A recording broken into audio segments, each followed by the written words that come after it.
ராசிக்கு 5ஆம் இடத்தில் ராகு, ராசிக்கு 6ஆம் இடத்தில் சனி, ராசிக்கு 9ஆம் இடத்தில் இருக்கக்கூடிய குரு பகவான் மே மாதத்திற்கு பிறகு 10ஆம் இடத்திற்கு வருகிறார். இந்த ஆண்டு முழுக்க கேது பகவான் டிசம்பர் ஃபர்ஸ்ட் வீக் வரைக்கும் உங்களுக்கு சிம்மத்தில் இருக்காங்க, 11ஆம் இடம். ஸோ இதன் காரணமாக பாசிட்டிவ் அதிகமாக இருக்குது, நெகட்டிவ் கம்மியாக இருக்குது. ஸோ போட்டித் தேர்வு துலாம் ராசிக்காரர்கள்லாம் இந்த வருஷம் போட்டித் தேர்வு டிஎன்பிஎஸ்சி, நீட்டு, ரயில்வே, யூபிஎஸ்சி எக்ஸாம் போன்ற போட்டித் தேர்வுகள்லாம் வெற்றியடைகிறதுக்கான வாய்ப்புகள் உண்டு. வெளிநாட்டு வேலை வாய்ப்பு உண்டு.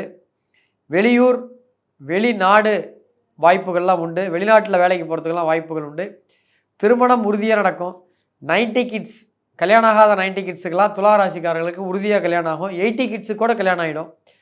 லவ் ஏதாவது இருந்ததுன்னா கூட வீட்டில் ஒத்துக்குவாங்க. லவ் எல்லாம் ஒன் சைடாக பண்ணுறதுனா கூட ஆப்போசிட்டில் இருக்கவங்களுக்கு உங்கள் மேலே ஒரு இன்ட்ரெஸ்ட் வரதுக்கான காலம் உண்டு. ஸோ பண வருமானம்லாம் எதிர்பார்த்ததை விட அதிகமாக இருக்கும். ஸோ ஓரளவுக்கு நல்லாயிருக்கும், கேஷ் ஃப்ளோ நல்லாயிருக்கும். அதனால் ஏதாவது கடன்கள்லாம் இருந்தால் கூட துலாம் ராசிக்காரங்க கடன் அடைச்சிடுவீங்க.